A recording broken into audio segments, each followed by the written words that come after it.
Kagising lang kami ni Sayden. Ayan, antok pa yan. Ayan, diba? Gigising na lang yan. Opo, hindi pa po tayo nakakapag-egpit ang higaan. Sobra naman po ikaw. Opo, ayan. Hawak-hawak ko si Sayden po. Kasi gising na po siya. Ayan, gising na yan, guys. So, na oras pala. Naiyak siya. Naiyak. Naiyak ang batang pogi. Naiyak ang batang pogi. Hi po. Hi. Hi po sa inyo. Opo, Chiching. Giting na po ako. Kayo po, giting na po ba?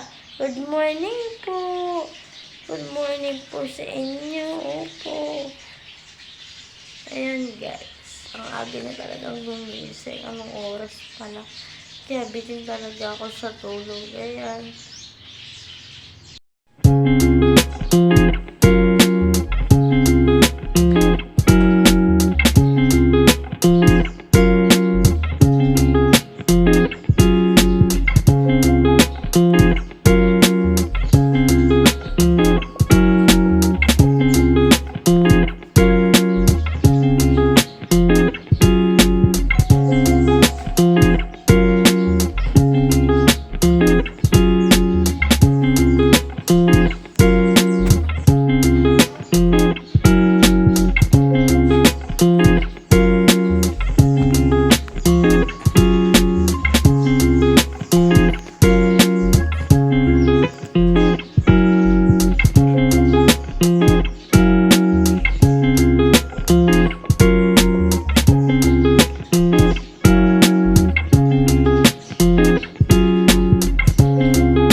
Huwag yan! Yung mga asong makukulit.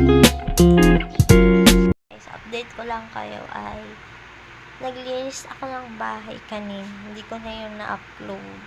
Hindi ko na rin na-videohan. Kaya isi-share ko na lang sa inyo na naglinis ako kanina. Tapos maaga rin kami nagising ni Sayden. At ayong alas 6. Ayan. Tapos kumain ako at pinalitan siya ng damit, diaper, yun, medyas, at short, at nilinisan ko siya sa ilong, sa tenga, at sa labi, kasi po puno ng gatas para hindi siya matamlay at magana siya dumede yan. Anong oras na ngayon ay 9 na yata siya nakatulog ngayon. Yan, tulog siya sa akin sa katawan ko kasi pag binababa ko siya doon, nandyan, hindi na siya, parang ayaw niya na kasi feeling niya nakakulong siya. Kaya, ayan, eto, ayan, heli lang natin siya dyan. Ayan, iheli natin siya dyan kasi nakakatulog talaga siya. Yun lang, share ko lang sa inyo yung mga ginawa ko ngayon. Bye!